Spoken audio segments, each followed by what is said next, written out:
Muchísimas gracias, Carlos. Buenas noches a todos, buenas tardes, buenas noches.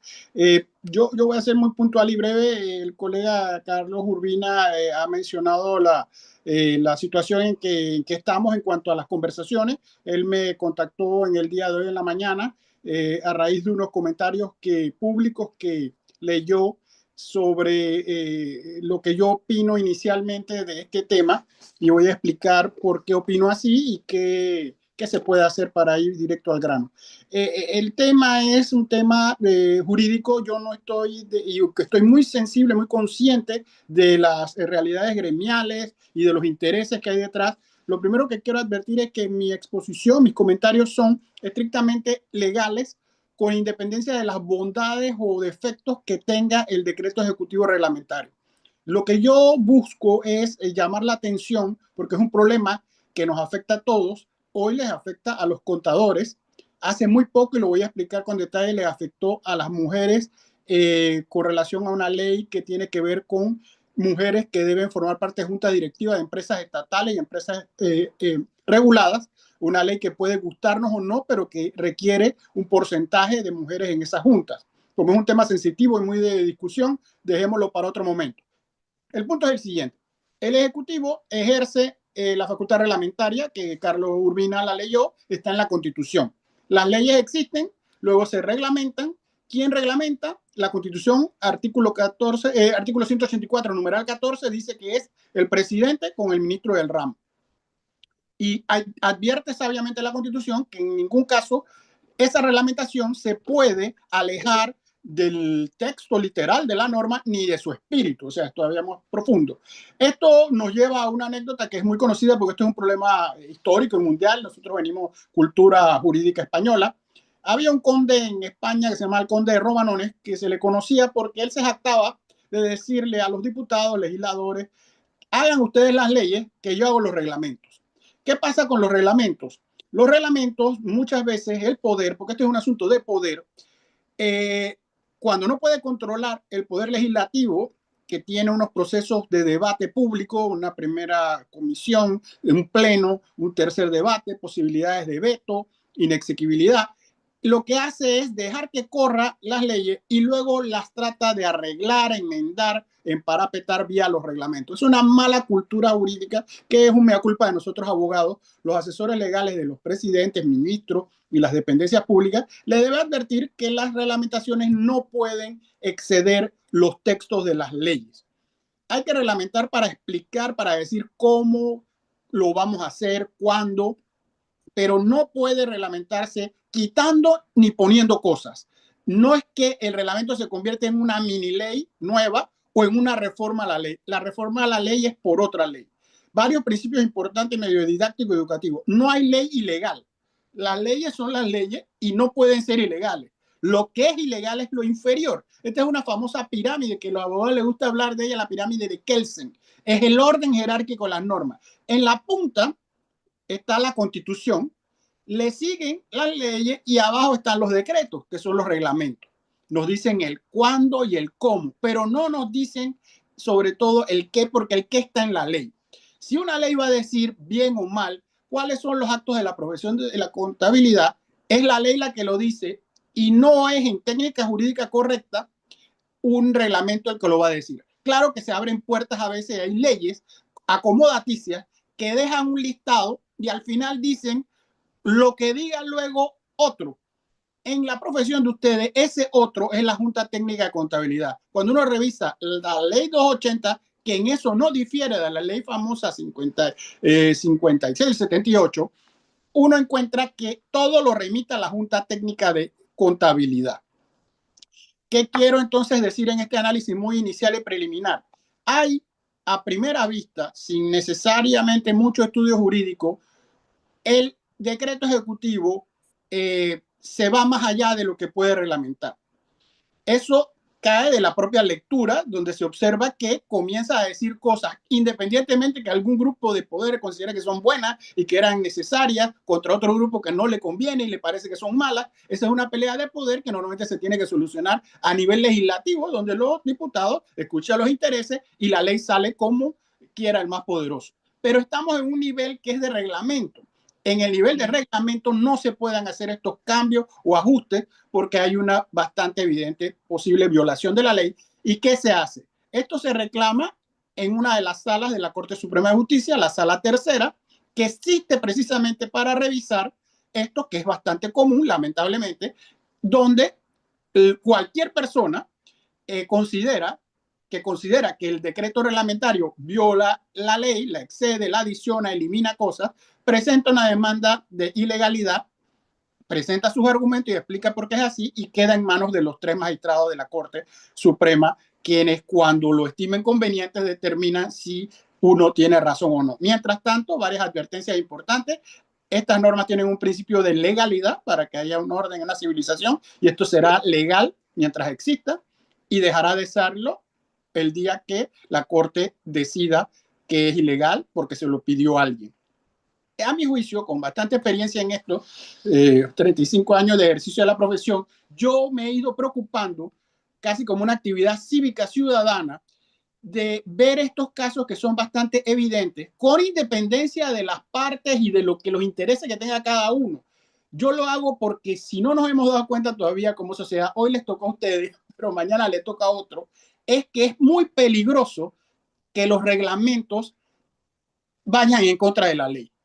Un principio básico democrático ciudadano tiene que ser que el poder ejecutivo no puede exceder lo que dijo el legislativo, porque si no entramos en un peligroso sistema, como ya lo están viviendo potencialmente en carne propia este gremio. Y termino con la experiencia reciente que yo tuve. La ley de cuotas, que es odiosa, de mujeres en junta directiva, muchas mujeres ni ellas mismas lo quieren, pero es la ley y es dura, estableció un periodo de adaptación para que en el derecho panameño, a través de 3 años, se fueran incorporando a juntas directivas de empresas estatales y empresas reguladas, cuales, por ejemplo, los bancos, empresas reguladas por la Superintendencia de Bancos, fueran adaptando a su junta directiva 10% mujeres un año, 20% mujeres el segundo año y 30% que debe ser el porcentaje actual. Yo preparé un estudio académico con estudiantes de una universidad privada y vimos de los datos duros que en su momento la mayoría de los bancos no estaba cumpliendo con este requisito, que no es un requisito de un favor, es una norma legal. Y lo que más interesante para terminar esta historia, no hacerla muy larga, es que el ejecutivo de ese momento y la superintendencia de banco, ambos por separado, dictaron un acuerdo, que es el de la super, y un decreto reglamentario, donde reglamentaron la ley de mujeres en junta directiva. La ley era muy sencilla, muy corta, muy clara, donde decía lo que yo les acabo de resumir al máximo de que las empresas tienen que tener 10%, 20% y 30%. El reglamento lo que vino a decir era que las empresas, en el caso de empresas, y las otras eran las empresas estatales, las empresas públicas, podían explicarle al regulador las razones por las cuales no cumplían con la ley. Se convirtió de un sistema de tener el porcentaje requerido por ley a un sistema que lo conocemos como el de cumplir o explicar. Es decir, el sujeto obligado queda liberado de la obligación porque simplemente le explica a su regulador y crearon un formulario para ello donde los bancos le explicaban a su regulador superintendencia de que no tenían mujeres en la junta directiva porque no podían encontrar mujeres para ocupar los puestos. Ese es el tema extrajurídico. El tema jurídico era de que crear un sistema de reglamentación, de cumplir y explicar frente a una ley extremadamente clara, hacía que el reglamento fuera, en principio, ilegal. Yo demandé la ilegalidad del reglamento y del acuerdo y fui a sala tercera. Para terminar el cuento al máximo, porque hay que dar todos los detalles, la sala tercera, con el salvamento de voto de un magistrado, es decir, 2-1, consideró que el reglamento no era ilegal.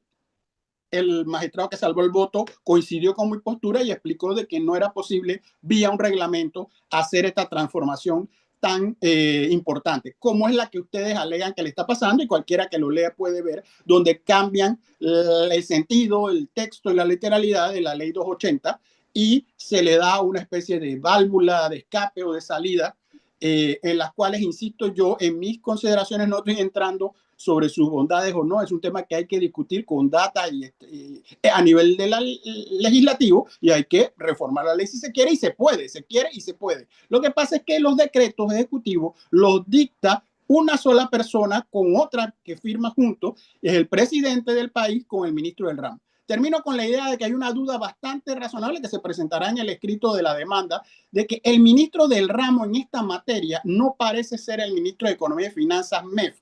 ¿Por qué? Porque el tema de contabilidad, históricamente, y las leyes que han existido, lo remite a la Junta Técnica de Contabilidad, en la cual forma parte el Ministerio de Comercio e Industria. Entonces, el ministro natural del ramo que dice nuestra Constitución para los temas contables debe ser el Ministerio de Comercio e Industria. Ese es un tema que también se va a abordar en la demanda, porque son varias razones de forma que pueden permitir alegar con bastante certeza de que el decreto ejecutivo reglamentario es ilegal, porque va contra la ley 280 y va contra su texto y su espíritu.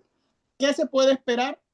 Los tiempos de la justicia lamentablemente son impredecibles. Ningún abogado serio le puede decir cuándo se resuelve. Lo único que puede hacer uno es su mejor diligencia profesional, presentar el mejor escrito posible. Hay abundante jurisprudencia en el tema de y presentárselo a la sala tercera para que ellos decidan si le dan la razón o no al demandante. En mi opinión, hay bastantes fundamentos para que una demanda esta prosperara, con independencia de todos los otros temas que sobre lo que ya ha explicado el colega y amigo Carlos Urbina, sobre que las ventajas. Yo, como ven, intencionalmente no estoy tocando todo lo que hay detrás, de que es bueno que haya un profesional regulado. Esos son temas de política pública que se discuten a nivel de la ley y que se supone que ya pasaron ese tamiz porque hay una ley que ya lo dice, que ahora se está tratando de transformar a través de un decreto ejecutivo. Es lo que a un abogado como a mí, enseguida nos prende las alarmas, porque le digo que se está volviendo, ya lo ha sido siempre, 35 años que tenemos de abogado, lo hemos visto, pero estamos viendo un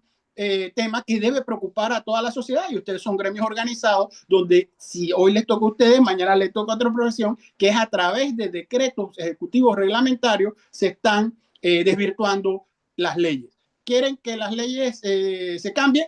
Refórmenlas. Exacto. Muy bien, doctor, muy bien, muchas gracias, doctor Barzallo, amigo del gremio también, que ha estado muy cercano, fue por muchos años socio en Deloitte de riesgo y cumplimiento, tiene una extensa hoja de vida que traté de resumirla en un comunicado que hicimos a los miembros y tuve que mochar varias cosas porque no iba a tener espacio de el tamaño. Tiene una práctica, tu área de expertise está en fintech, bolsa de valores y la materia financiera. Tiene mucho expertise el doctor Barzallo. Muchas gracias, doctor. Milton, ¿tú ibas a decir algo? Sí, sí. Primero, saludar a Carlos. Siempre hemos estado en mil batallas en este tema gremial. Recuerdo el tema de gobierno corporativo que tanto nos ha costado, pero que ya está un poco introducido en la sociedad. Carlos, yo siempre he dicho, yo siempre he dicho que yo soy abogado hasta la puerta de los tribunales. Hasta ahí yo soy abogado, hasta ahí. Cuando llego a la puerta, hasta ahí, ya para ir para allá entro, yo dejé de ser abogado. Pero en tu último comentario, Carlos,